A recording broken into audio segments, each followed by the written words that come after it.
There's a ton of different SEO strategies that freelance writers can use to fix their website, to work on client projects, to work on their individual content, and that's what we're going over today. But today, yes, so Katie Berry, there is a live happening today. I'm late because Barry's having a really rough day today. So if you've been around the live stream for a little bit, you know that Bo is 16 and a half. He's been having a lot of eye issues. So um, he's still having a really rough day today. So I'm late because we were kind of figuring out what we should do with Barry. Um, yeah, so everybody, so the live's still happening. It's just last week I was sick, and then this week Barry's not here right now, but he's having a really rough day, and we were trying to figure out what to do about his eye problems that he's been having. So it's like it's a lot. So he's an old dog. He's trying his best, but he's having a really rough day today. So um, that's why we're a little late today. But we're gonna get going with our SEO strategies. We're gonna go all through all the stuff, and so let's see. So we're gonna make sure that we go through a bunch of different things when it comes to projects, when it comes to your own writing, when it comes to different things that you do for projects and how you use your time. I think that's a kind of a really important way for us to kind of piece together the different SEO things. So let's do number one. So let's go through number one here. So thank you, Katie. Yeah, it's just been a really rough ride with Bo. You know, he's had a lot of he has eye ulcers, or he has them in one eye, and he has like growths on his other eye, and so we're just, we're taking it day by day with him, and today is not a good day, and it's also a really rough day for him, so doing our best. All right, so let's talk about this one. So we're talking about SEO research, so our projects and our use of time. So this is the thing that you're going to be doing sometimes for clients. So when we are working on SEO for clients, there's different types of stuff that we'll end up doing. So sometimes we'll end up doing SEO in terms of just the keywords. And this is like the most common thing. This is something that a lot of writers end up thinking that their clients want them to give them the world. They want them to do all things SEO, that when someone says on a job post or when you start talking to a client, that they're wanting you to do all the SEO stuff. But one thing that I think gets missed a lot is there's a lot of companies now that just have an SEO strategist on board, or they have a freelancer just like you who does SEO strategy, right? And then what ends up happening is your job is to incorporate some keywords, or your job is to follow kind of the outline that they give you in the brief. So basically they're giving you the brief and saying, here are the headers to use, right? And the headers they're giving you are all SEO optimized, or the way that the piece is organized, right? The way that they have a flow of information is all SEO optimized already. And then you're writing to that format with those headers in the headline. And then you're also writing with the keywords they're giving you, whether they're long tail, short tail, whatever. So that's most of the time what you're getting. Most of the time, if you have a great client, you're getting something that is your SEO keywords. Like they just say, hey, use these. And that's from either the on team SEO strategist, or another SEO strategist that they had who's a freelancer who came in and set their strategy for them, or they end up giving you a brief with like all the stuff in it. The other thing is that when you're doing these SEO projects, if you are doing SEO strategy, like there's a big difference between doing SEO writing and SEO strategy. So one of the things that you would add if you were doing the writing kind of mixing with strategy, is that we can do different levels of it. So we can go do some SEO keyword research, and I like Ubersuggest by Neil Patel. That's the best tool. It's my favorite. It's really cost effective versus other tools. They're constantly updating it. And you can buy a lifetime subscription and then you never have to pay for it again. So I love that, because a lot of SEO tools are very expensive, and a lot of like SEO tools are not as in depth, even if they're not as expensive. So I like Ubersuggest. You can do some keyword research, and you can do you can grab a bunch of ideas. You can cross-reference their competitors within Ubersuggest, like put their websites in there, look at their content, their top-ranking content. and you can pull keywords from there. You can also use keywords everywhere. So on my when I open up Google, every time I'm searching for something, I get both keywords everywhere, which gives me long tail, short tail keywords, ranking information, as well as Uber Suggest. So I really like those because every time I search for something, I'm always getting SEO information. And I am looking at how I can kind of like I can search through Google and see what's kind of coming up, but I can also use Uber Suggest to cross-reference things. Hey, Vicky, I like the wave. We're kind of looking at our options there, and we're only going to do this as part of the project. It should be a paid part of the project, not that you just like bake the cost into a blog post and it's like the blog post costs the same as the regular blog post. When you're doing this type of research, it takes a while. Like it could take several hours to kind of cross-reference what the competitors are ranking for, where your keyword opportunities are, whether it's easy or hard to rank for certain words, what's the cost per click. And the cost per click is, it'll say CPC, cost per click, CPC. And that basically means that how much it costs for like an ad, right? So if you were to run ads for that keyword, or if you were going to do some kind of like that's how much it costs to get someone to click on it, basically, if you were running ads. So the higher the cost per click, usually the more competitive that phrase is. Um, so when you're doing this research, that's kind of part of it, right? You can either get the brief, that's one phase where you already have the stuff. Two, you can get something where someone wants you to do some keyword research. But something I do want to say with the keyword research is like, the success or failure of your post is not just based on that keyword research. Keyword research is like a really nice icing piece on top of your copy that's already high quality cake. So your keyword research, a lot of people panic because they think that the keywords are the only success of that post. Like a lot of times I talk to writers and they're like, well, I'm really scared of this SEO research because like, what if I get it wrong? It's like, it's a bunch of internet words where you're trying to please robots. You're way better off pleasing the humans with your quality content. The SEO is like adding to it. The SEO is just a little adding piece. And with all of these tools, I'm going to tell you about some other ones. With all these tools, you can usually do it like it's not super complicated when you're looking at comparisons of what words they think they want or what types of phrases make sense versus their competitors, all that stuff. Hold on one second. Hold on.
Okay, sorry.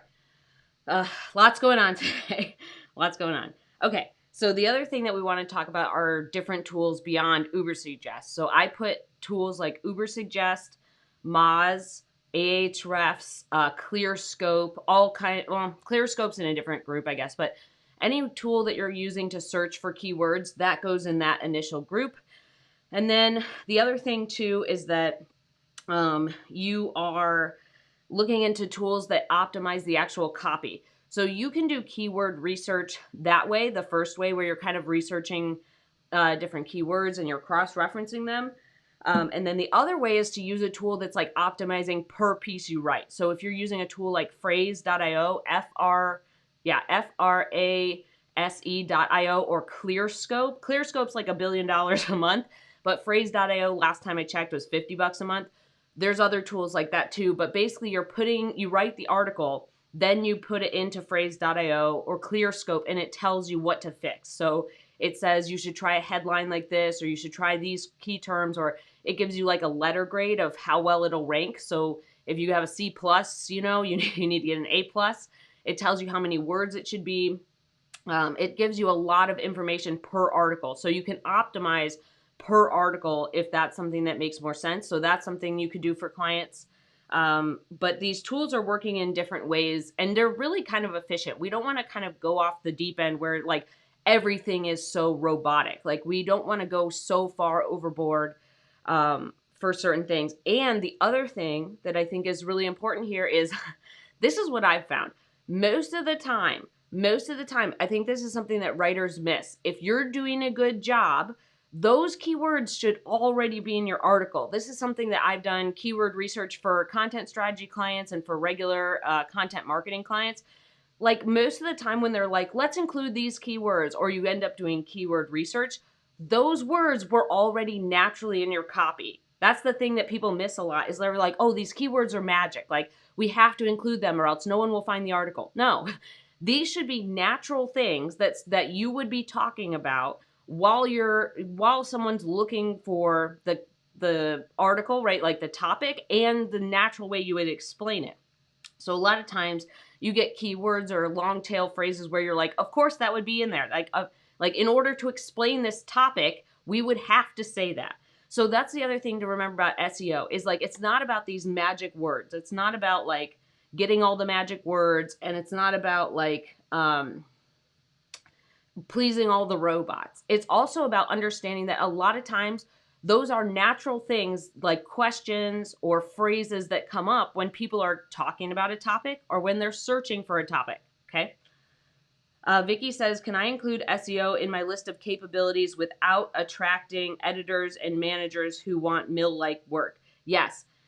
So I used to have it in my list of stuff for a long time. And the way that you're doing it is that you're not just listing SEO. This is the thing is like, if you just put it in a bulleted list where you're like SEO, that's too random. We have to put context around it. So Vicky, when you're putting SEO in there, you explain what you do.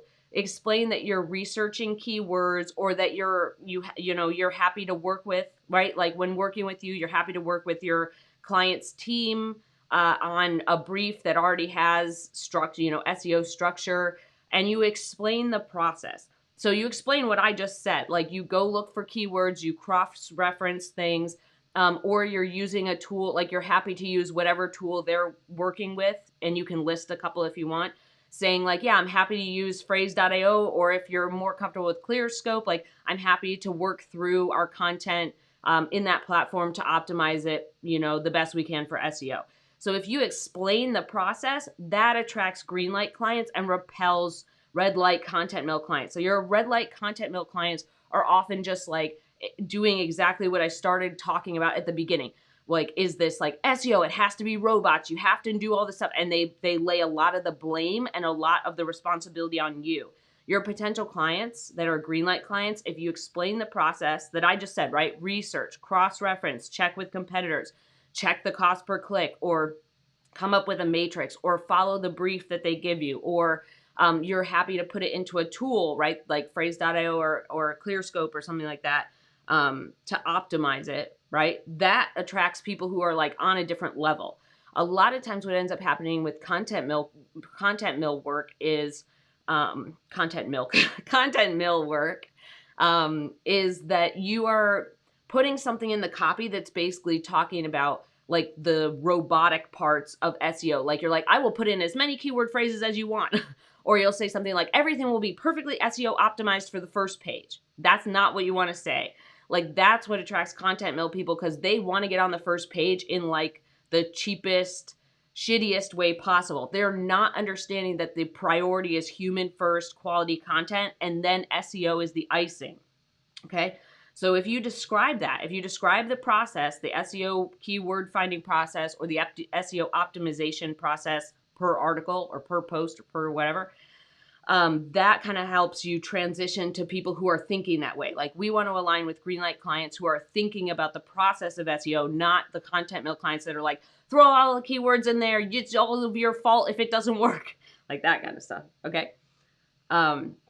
The last thing I want to say here is about time. So when you're doing this research, it should take you a few hours. Like if you're using a cross-referencing tool like Ubersuggest, it should probably take you like 1 to 3 hours. We don't want to go overboard. And I know people will disagree with me on that, but if you're doing one article or like you're doing one piece of content, I think that you shouldn't be spending more time on SEO than actually crafting the copy, okay? There's a lot of times where people are like, oh, I only spent 2 hours doing the article, but it took me 8 hours to do the SEO. It's like, nope, we're missing the point.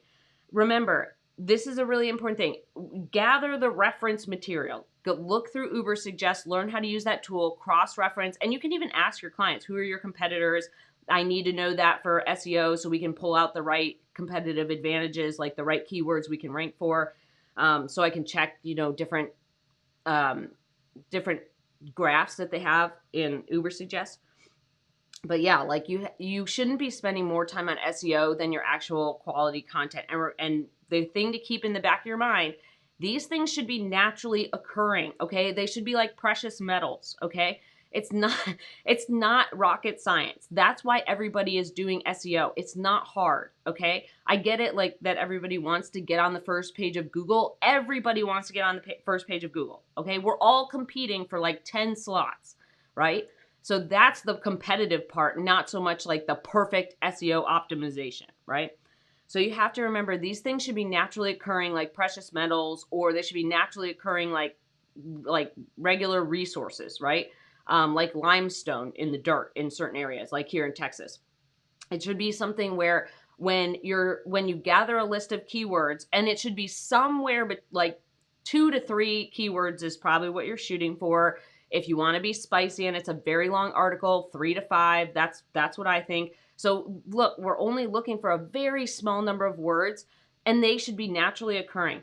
Every time I've gotten keywords, pretty much, there's every once in a while, it hasn't been this way, but most of the time when I get a list of keywords from a client, or I talk to the SEO strategist, or I get, sometimes you get these big spreadsheets from the SEO strategist about keywords and phrases and what to include and how to do all this stuff. So even when I get those big spreadsheets, it's like, of course I'm going to be writing that. Like, of course, like these should be naturally occurring things. Sometimes they're questions, right? Sometimes the keywords or the phrases, long tail phrases are questions, which of course you would be asking in the piece. Like, well, what is this? Like, what are we talking about here? I think that this is something that writers miss. If you're doing a good job, these SEO keywords should be naturally occurring in your copy already. So it should be a pretty, like if someone gives you SEO keywords to include in your work, it should be pretty natural to like bake them in.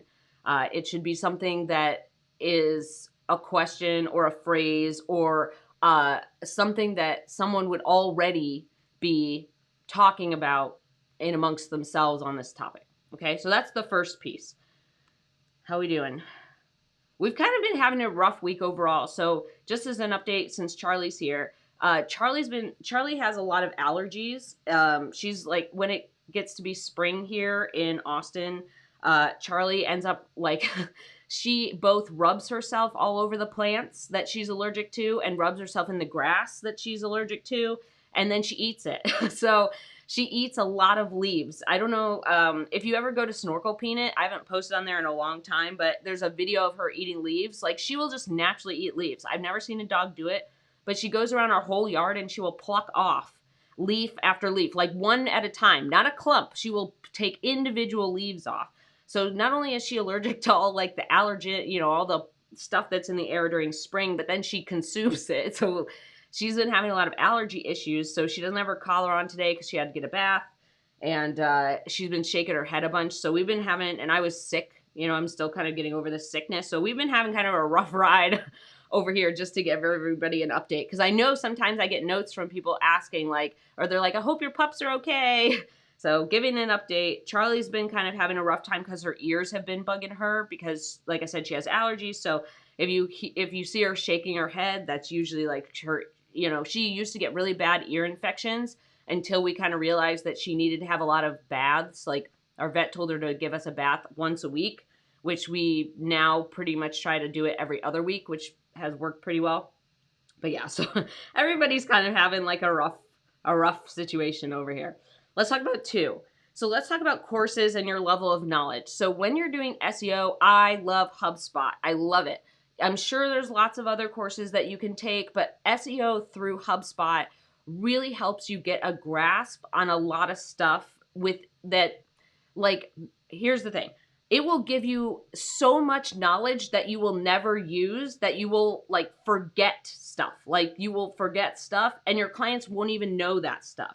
But the point is that you have learned it, and that if you needed to go back and refresh, the refresh process is fast. So even if you were,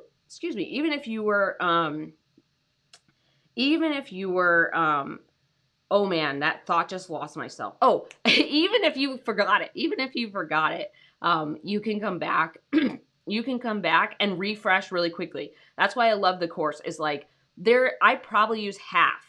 Maybe not even half. I probably use 30 to 40% of what is in the HubSpot SEO course with my clients. But the deal is, I have learned a ton of stuff, especially about repurposing content. That's something that I think I didn't know a lot about. And I took this course years ago, so I'm sure it's way better now. But when I took it, there was a whole bunch of stuff about repurposing content. And this is how I learned the flywheel approach to content. And the flywheel approach to content is how I help my content strategy clients. So it teaches you about content pillars. It teaches you a lot of ways, not just SEO keywords, but the entire strategy kind of behind SEO. And knowing that, you can advise your clients better, and you start realizing that like SEO keywords are like a bucket of sprinkles, but the stuff that you're doing for the strategy or the way that you're preparing the content is like the whole ice cream cone, right? So I definitely recommend SEO. It's free. It's totally free from HubSpot. They give you a little sticker if you want to put it on your profile on LinkedIn or your website saying you're HubSpot certified, whatever. I don't think it's a big deal. There was a time where I had clients who really liked that I was content marketing certified, but they didn't really care about the SEO stuff. They cared about content marketing. So SEO courses, I really love HubSpot. That's the one I recommend the most. I'm sure there's others. Like I said, I also love Ubersuggest and Neil Patel, but I don't know if he has like a course on SEO. He might, but I read his stuff all the time. So course, HubSpot for SEO and content marketing. 2, Neil Patel. I love his stuff. Read it all the time. He gives you tons of information. That's a good way to kind of take a mini course every time you read his blog post. So join his email list, get all the information. He gives you lots of stuff. There's lots of tools too and videos to teach you how to use Ubersuggest. I think those things are really important. And increasing your level of knowledge is helping you troubleshoot for clients. So when you have a client that comes to you and they're like hell bent on specific SEO stuff, instead of panicking and saying like, oh my God, this is the only result, this is the only thing they care about, you've already taken the course and you've already learned from reading Neil Patel's stuff that you're like, I get that my client is worried about 20%, but we need to kind of focus on the 80%.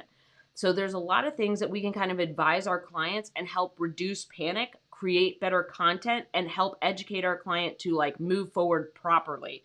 So these are things I think we want to help our clients understand that it's not just about keywords. Like most of the time, if you have a client that's just obsessed with keywords and they don't care about anything else, they're not your client. They're a red light client. They don't get it. They're on the wrong bus. Okay. We're double Virginia Tech today. I just realized I have my Virginia Tech mug and my Virginia Tech shirt on. Also, I did not go to the College of Engineering. This is an old shirt from my dad from 1978 or 79, somewhere in there. It's either 70, yeah, it's like 1978 or 79.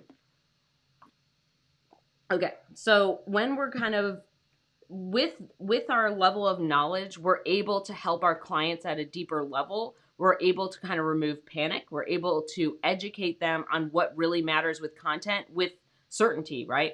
So when we have this knowledge, and it's not just knowledge of the tools, and it's not just knowledge of the research, it's knowledge of like, how do we actually put the puzzle together? And when you see the whole puzzle, right? When you see the content pillars and how that works with the flywheel approach and how that works with SEO keywords and how search engines actually work, then it's really easy to see that keywords are the sprinkles and there's so much more to content than just the keywords. So I think that piece there is really critical. For me, when I started when I started increasing my knowledge of SEO as like the strategy and understanding how content marketing, content strategy, and SEO work together as a whole salad, that helped me understand who was my client and who wasn't. And it also helped me understand the role of SEO keywords and the role of SEO strategy and the role of an SEO strategist versus a content strategist. And I think those pieces are really important. Like a lot of people, like when I talk to some writers and they're like, I want to say I'm an SEO writer. For me, that's like redundant. Like we're supposed to already be doing that. So a lot of times that's coming from someone reading a lot of job posts where they see that someone says the job title is SEO writer. You should not be doing that. Stop applying to job ads. I have plenty of videos on here, how to find good clients and how to make money. Go do that. Stop getting on the platforms. That's where they're coming from. They're coming from a place of job ads or platforms or listings. Like there's plenty of really great freelance listings, but we're not looking for people that are like, I have to have an SEO writer, blah, blah, blah. Like they have this big long post about that. I think that we should come to the table with the understanding that our clients are probably going to ask about SEO. So saying that you're an SEO focused writer to me sometimes feels redundant. If I'm going to offer a high level white glove kind of service, that's a different thing. So when I get writers that come to me and just say like, I want to just say I'm an SEO writer and that I'll just do all the SEO to get them on the first page of Google. Nope. Because you can't guarantee placement on the first page of Google. You can't guarantee that. Like that's the algorithm's always changing. You could probably guarantee it for like a day or maybe a little while, like a month, but guaranteeing it forever or right? Because that's always changing. So when we're kind of going through these things, right? Having our, like, how do I want to say this? Like having our deep kind of understanding of the process makes it so that when we explain that on our LinkedIn profile, that gets the right types of clients. So giving that white glove service of what are we actually doing? It's not just like SEO keywords first page of Google. We're just getting that off the table. We're saying SEO strategy, or we're saying SEO optimized articles by doing ABC, or that you will see DEF results, right? So we're not just like, there's a big gap between putting in keywords and saying that you can help someone get to the first page of Google and explaining the process of SEO research, SEO strategy, or things that you would do to help your clients with different tools. Those are two different levels of clients, okay? So what we want to do is explain the process, and we don't like, if you do SEO strategy, that's a very different thing than saying like you're doing SEO writing. Like we're all doing that. Like if you're writing for a business, that's pretty much all you're doing. And this a lot of times is just for blog posts, right? Or articles or thought leadership. We very rarely are SEO optimizing a case study or a white paper or a guide or something that's downloadable, right? this is something that I think a lot of writers forget too, is they're so focused on just SEO. They forget SEO is just for articles, just for like things that are published regularly. They forget that there's lots of other types of content that we create as freelance writers and as content marketing writers that is not heavily focused on SEO at all. Yes, if we write a landing page, we might, SEO optimize that or figure out some keywords or do some stuff in there. But it's not, the focus of the landing page is not to SEO optimize it. So you have to remember, a lot of times when we're talking about SEO, it's like this repetitive content, right? And a lot of times as freelance writers, we start with the repetitive content, right? We start doing that repetition, we get our retainers, we get blog posts, we're kind of chugging along. And you usually get to a place where you're like, I want a different type of work. I don't want to just do 100,000 blog posts. I want to do some reported articles. I want to do some thought leadership guides, case studies, landing pages, email marketing, like a bunch of different things. So SEO is a very different part of the chunk of funnel of content that we can do, right? So remember that too. Like SEO is mostly for articles and repetitive stuff, right? So there's a lot of other content that we can do. And this is kind of part of the SEO course, right? You kind of understand that life cycle and the growth opportunities there. But then as you mature as a writer, you learn that there's so much more than these little SEO things, that the SEO things are attracting kind of like lower end work because it's like repetitive stuff. But you get to a point, and most people get to this point. It doesn't mean you never do blog posts again. It doesn't mean you don't do a ton of articles, but it means that you add more work to your repertoire. So you end up doing, like I said, case studies, guides, downloadables, right? Downloadables are anything that a subscriber would get, right? They subscribe, they get the download. Infographics or drip campaigns, right? Email drip campaigns, or you end up doing landing pages or webinar decks and scripts or content strategy or messaging and positioning, right? None of that. There's like some stuff in there that has to do with SEO, but you have to remember the scale of work. Like there's like 20% of work that is like super SEO focused, and then there's like a big pile of 80% of other stuff to do, okay? And I think that's important to know as well. Katie says, thank you for still doing this in the midst of all you're going through. You're welcome, Katie, and thank you for the kind words. I appreciate that. We're doing our best over here. We're doing our best. What do you think, Charlie? What would you like to say? Would you like to say anything to the people? She's like, just give me the snacks, lady. She's like, I'm only here for snug time and snack time. All right, Charlotte, you want to show everybody your skills? Oh, I thought you were going to catch it. Okay, ready? Go back to your hobble hole. Okay, go back to your hobble hole. You ready? Oh, no, that was a bad toss. You want to try again? Oh, my gosh. Charlie's usually, like, on point. That must have meant that I gave her bad tosses. Charlie, it's behind you. It's over there, Snork. It's behind you. Yeah, it's over there. Good girl. There it is. Good girl. Good job. All right, Charlie, you want to do a couple of tricks before we get to our next thing? Boop, boop.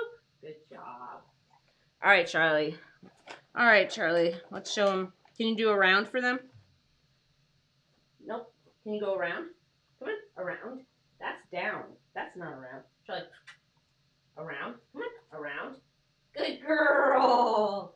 Good girl. That actually helped me the other day. I only taught her around because she has trouble in small spaces. Like she has a really rough time. Like when she feels squeezed in, she panics. So I taught her to go around so that she could get out of small spaces by just turning around. And that helped me the other day. And I taught her around so that she could navigate better. Give me a high five. Good job. All right, around. Come on. Around. Good girl. Good job. Good job, superstar. Good job, superstar. All right. So let's get to 3. Oh, I already put up 3. Nice. Good job, me. All right, let's go to 3. So our third thing here is that we want to talk about our levels of options that we can offer clients. So this is something I actually go over pretty in depth. I have this whole video that I give my Freelance Writer Wealth Lab students about the types of projects that you can do for clients. And I think that it's important to remember this kind of scale of work. So you have the first piece, right? The first piece is just putting the keywords in there, right? What we talked about, the brief. It's like they give you a brief, you put it in. 2 is that you do the research, right? You just find 2 to 5 keywords, you do some research, you submit some spreadsheets, and then you put it in your work. And then 3 is when you start doing kind of a mix of SEO strategy and kind of content strategy in a way. So you're kind of looking at their content pillars and their main points. Yeah, it is. It is a circus right now. You're looking at their content strategy that they either had done or their content pillars or how they're approaching their content. And their content pillars are just the topics that they focus on. So content pillars, you should have 3 to 5 of them. It would be like the types of the overarching topics that you focus on within your content marketing. So they give you their content pillars, and you're kind of doing a mix of a little bit of SEO strategy, like, hey, here's what I'm looking at, not just keywords, but the SEO strategy and their content marketing or their content strategy plan. And you're kind of mooshing those together in a bit. And that's actually kind of a big project. And then your biggest project is like you're doing all the SEO strategy, all the stuff for the website, for the blog, for all the stuff. And you can also mix in content strategy. So we have these kind of 4 different tiers of projects. And a lot of times freelance writers spend their time in tier 1. So unless you decide to specialize in SEO strategy or content strategy, you hardly will ever get to projects 3 and 4. Project 2 is pretty common when you start getting clients that want more help from you, like they're green light clients who see your value and they're like, hey, can you help me put a strategy together rather than just like put these keywords in a blog post or do some basic research. Like, can you help me a little bit more? Like, do a little bit more in-depth research or help me a little bit kind of understand the landscape there. And most of the time, like, I would have to say a majority of my work, like big majority, I don't know, like 70% of the time someone gives you a brief and gives you the keywords, or 70% of the time they just give you the keywords and phrases and say, like, we already had SEO strategy done, here you go. This is why we work with greenlight clients. They have their shit together. This is like a really big step, I think, for a lot of writers to get to, is understanding that going up the totem pole means those people have their shit together. The reason that I like working with certain levels of startups is because they have to have their shit together to keep getting funding, right? There's a lot of companies that go through seed or pre-seed or series A and they don't get to series B, C, D, whatever. So you have to remember, in order for that business to grow, in order for a startup to get funding, in order for a company to make the Fortune 500 or the Inc. 5000, they have to have their shit together to grow, right? That means it's a lot easier sometimes to work with them on content and on SEO. Can you go back to your hobbit hole? Thank you. And that means that you're going for a higher quality client, which means you can get paid more for giving right advice and helping them with SEO. So we're having these 4 different levels of SEO projects, but I think the thing to remember is, like, there's a big gap between 3 and 4, right? So 1 and 2 are pretty basic. They're things that we kind of do on repeat. They're kind of regular stuff that, like, after you do a bunch of repetitive blog posts and someone gives you a brief and you kind of understand SEO, you can pretty easily transition to project 2 where you're giving more advice. And you can show them, like, legitimate results, or you can show them changes through spreadsheets. You're like, if we do this, here's what's going to happen. Or you can kind of give them a map, right? So that helps you charge more, then you don't have to take as many projects. And, excuse me, I'm like really hiccupy today. You can charge more for those projects. You can decide if you want to do more SEO heavy stuff and get into strategy, right? But I think these kinds of things are really important to understand, like the level of projects, right? Remember, a lot of SEO stuff is focused on repetitive blog posty, article, thought leadership content. Good job, Charlie. She caught it. That was a better toss. And you want to try again? Let's do it one more time. Let's see if we can get it on camera for you to catch it. Ready? Good job. Superstar. All right. We can kind of see the breakdown of projects. So you should have that in your mind. You should have it in your mind that there's this breakdown of projects that you can do, and that SEO strategy is like multiple steps beyond that, right? And I think that when we're kind of thinking about our client work, like, we should be moving on. We should be up leveling as we go through our work. And a lot of times I see freelance writers who just write blog posts for like 5 to 6 years. Like, they don't They don't pursue other stuff. They don't step outside their comfort zone. They don't go after different types of clients. They don't try different projects.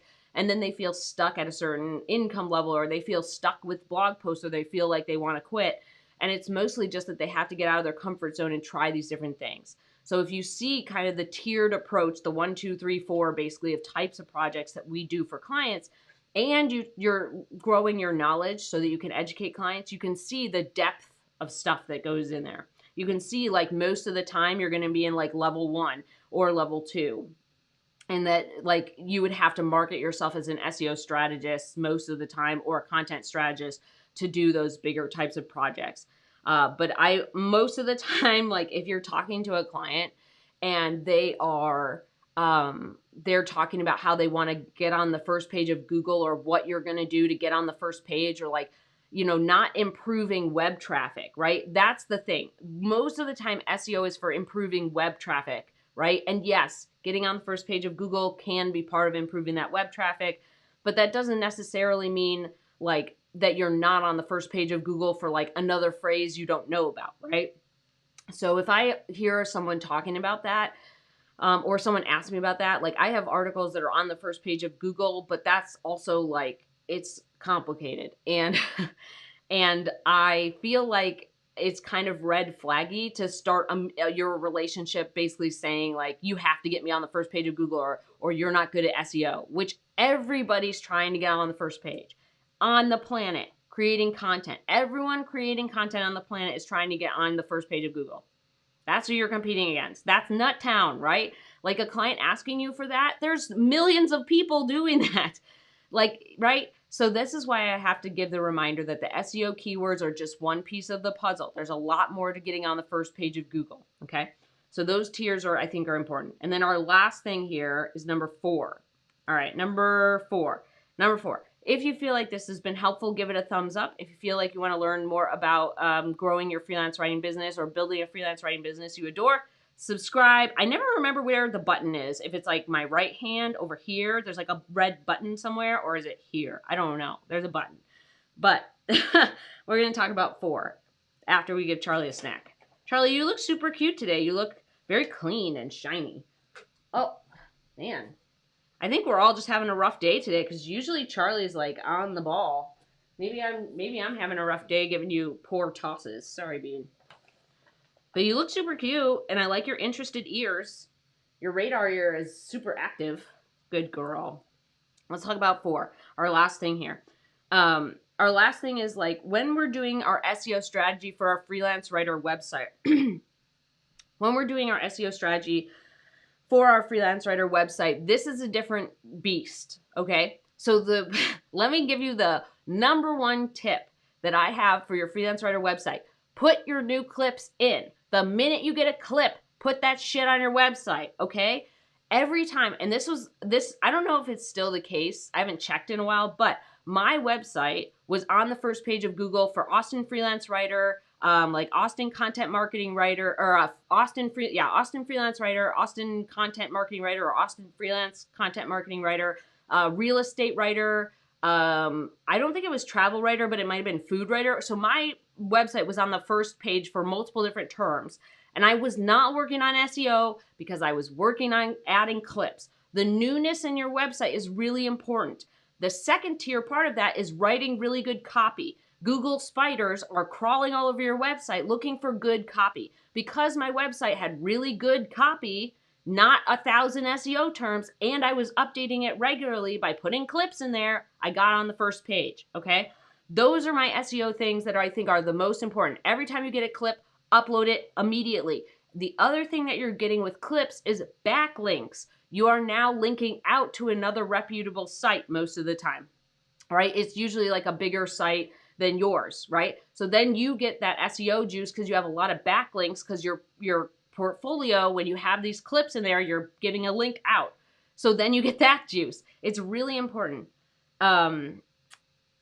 Yeah, so Vicky says, except if you don't like your new clips. Yeah, put things in there that you would want to get hired for again. If someone changed your work to the point where you feel like it's not representative of what you would give a new client, or if someone published something where you're not proud of it, or you don't want to do that work anymore, don't publish it.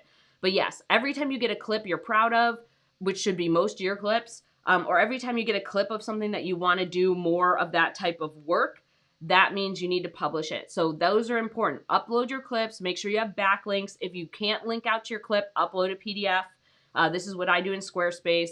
And then make sure that you have good copy on your website. Like, obviously, this goes without saying, right? And I get this question a lot. What SEO terms should I put on my freelance writer website? Freelance writer, right? Like that, there are things that you would be saying regularly. Like, I'm an Austin-based freelance writer. That's one thing for Austin freelance writer. SEO doesn't have to be all together anymore. So if you say Austin word freelance writer, that still counts for SEO, right? Or if I say like a freelance writer in Austin, that counts too. Or if I, like, natural things you would say in your copy, like, as a freelance writer, I help my clients do these types of projects. Now someone can Google case study freelance writer and those terms are close enough together, your site can come up. Remember, these things are like think about the location that you're in, that you do freelance writing, freelance copywriting, freelance content marketing writing, freelance content strategy, freelance SEO strategy, whatever that is, that stuff would naturally be on your site. If you write good copy that is directed at your clients, talking about the what makes you different, how you do a good job, how you help your clients get results, the types of projects you do, where you live, right, your location, that will help people find you. Like, it's not rocket science. Like, I didn't go through my website and SEO optimize it. I picked, like, that's the thing that drives me nuts sometimes is like, if I go do research, the words that would come up, right, when I did that were the same words I would have used in my copy, right? You should be saying that. You should be using different words for freelance writer. You shouldn't just repeat freelance writing 65 times. You should use freelance writer, freelance content marketing writer, freelance content strategist if you do that, freelance SEO strategist if you do that. Then include the types of projects that you do in the copy. This is a mistake a lot of people make, is when they make a website, they want to make a lot of images. And they're like, look, I made this beautiful image of the projects I do. Great, but that doesn't help you rank. It's not in the copy. It's in the image, right? And yes, you can write alt text and you can write meta descriptions and blah, blah, blah. But you're better off just putting it naturally in the copy. For example, in a CTA. I hear you, Bean. I hear you. You put it in the CTA like, hey, if you need help with content strategy, case studies, and guides, reach out to me. Like, do a good CTA, right? Like, if you need help with blah, blah, blah, I'm a freelance writer who can help you get more web traffic, leads, and sales, right?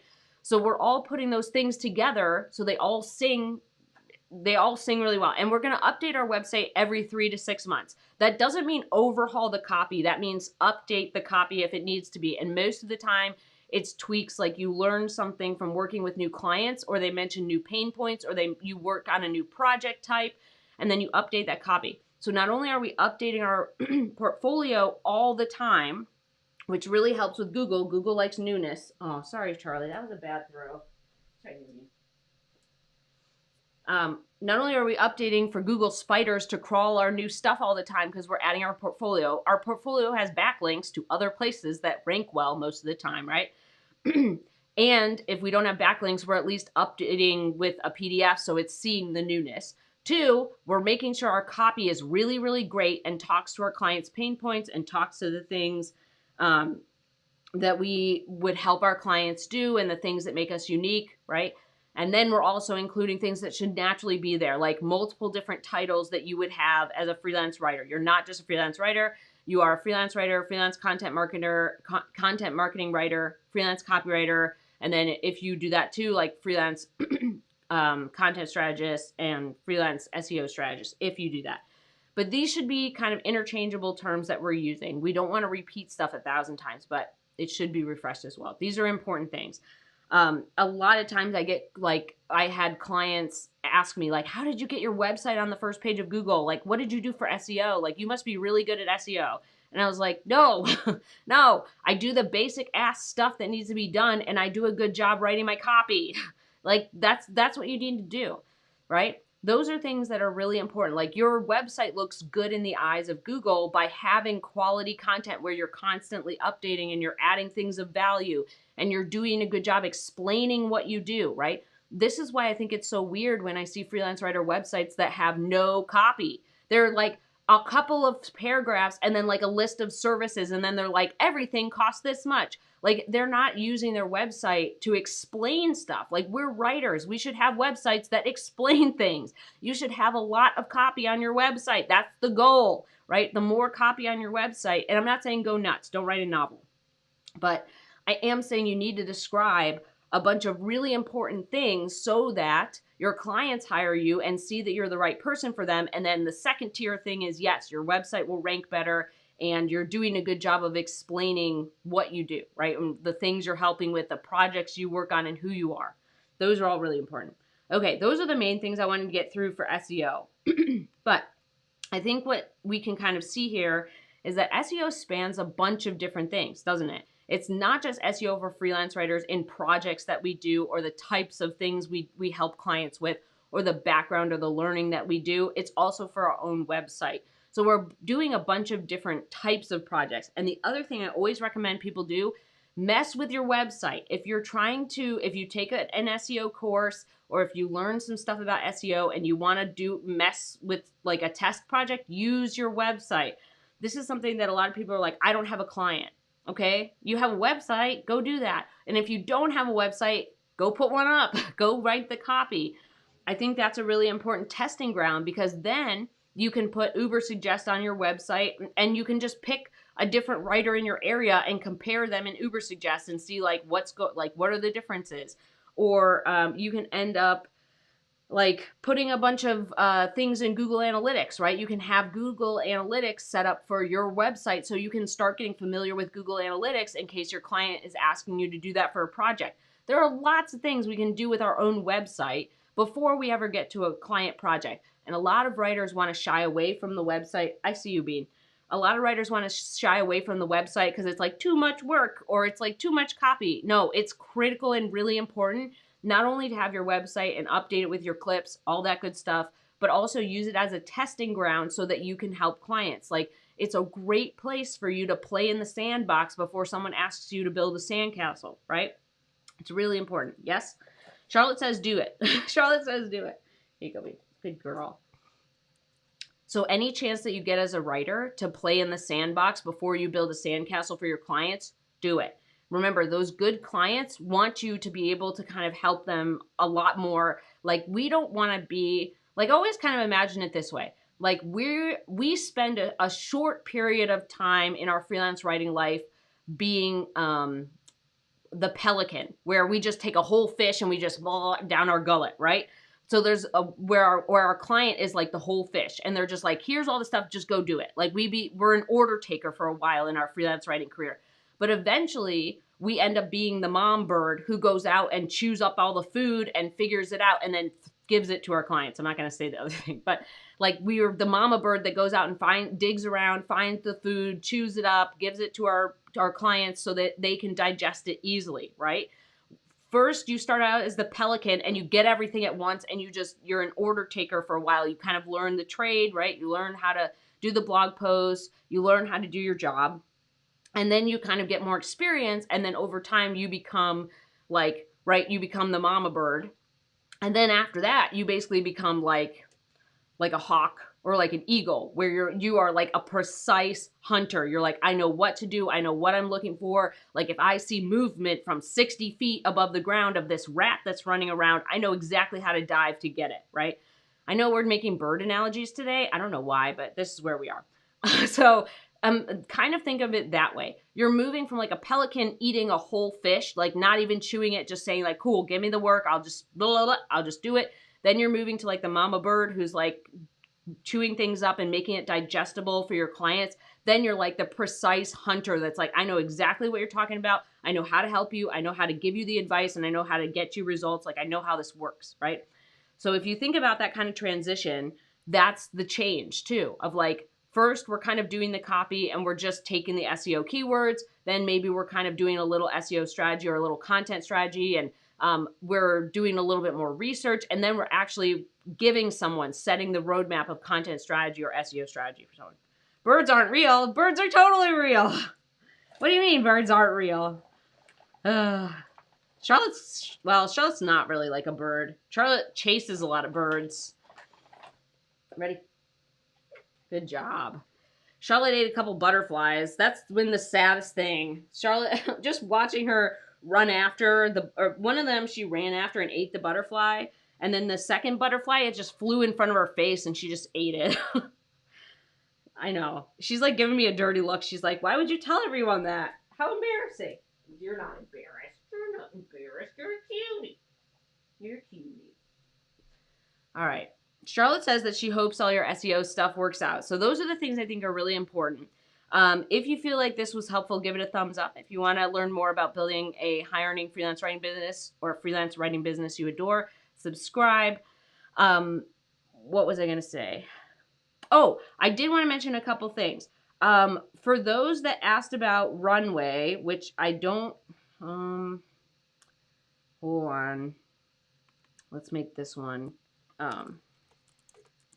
So for those that asked about Runway, Runway is available now all the time. So if you want to sign up for Runway now, you can do that. So it's a quick 5-day course. It takes you through all the major pillars that you need to complete in your freelance writing business. It will be held live again in August. Yeah, August? Yeah.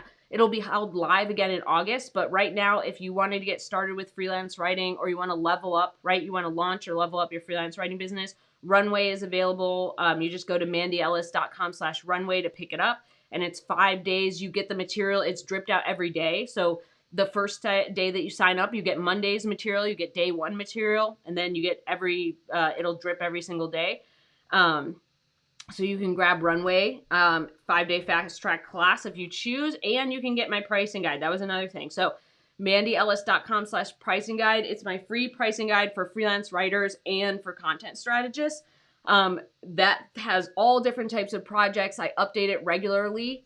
I know, you're spicy. Do you want to come up and say hello? Do you want to come say hello to everybody? No, you just want to sit like a tiny little bandit? Okay. But it's free. You can grab it, and you'll also get both. You'll know what our topic is for the live stream ahead of everybody else, and you will get my weekly tips and tricks email. So in addition to these live streams, I send out an email every single Monday with tips and tricks. So if you sign up for my pricing guide, it's free. You will get that. Albert says, when I started my freelance career in the early to mid 90s, I started my freelance career in the early to mid 90s, so I never had a website. What I see though is that writers post 2000, okay, so the year 2000. So writers after the year 2000 have to have an effective online presence. I guess that includes SEO and copy. Yeah, so the effective online presence part is really important. This is why, like, if I have a student who says they're not ready to build out their website yet, you at least have to have LinkedIn. You got to have LinkedIn, but you have to have good copy on there as well, because LinkedIn is already kind of like SEO juiced because it's a platform. Go back to your hobble hole. So SEO is already kind of put into LinkedIn because it's a huge platform. So you at least have to have LinkedIn, but this is also a place to house, like, it's our place on the internet. So your website or your LinkedIn profile is, you only have so many words, but your website is like your place to show your clients like that you have the good stuff. Plus, there's a lot of people who don't know how to find freelance writers, so they just literally just Google like freelance writer Austin or freelance writer Denver, and you want to make sure that your stuff is showing up for different different places, and that you have your own online presence, your own website where you can say whatever you need to say to your clients, right?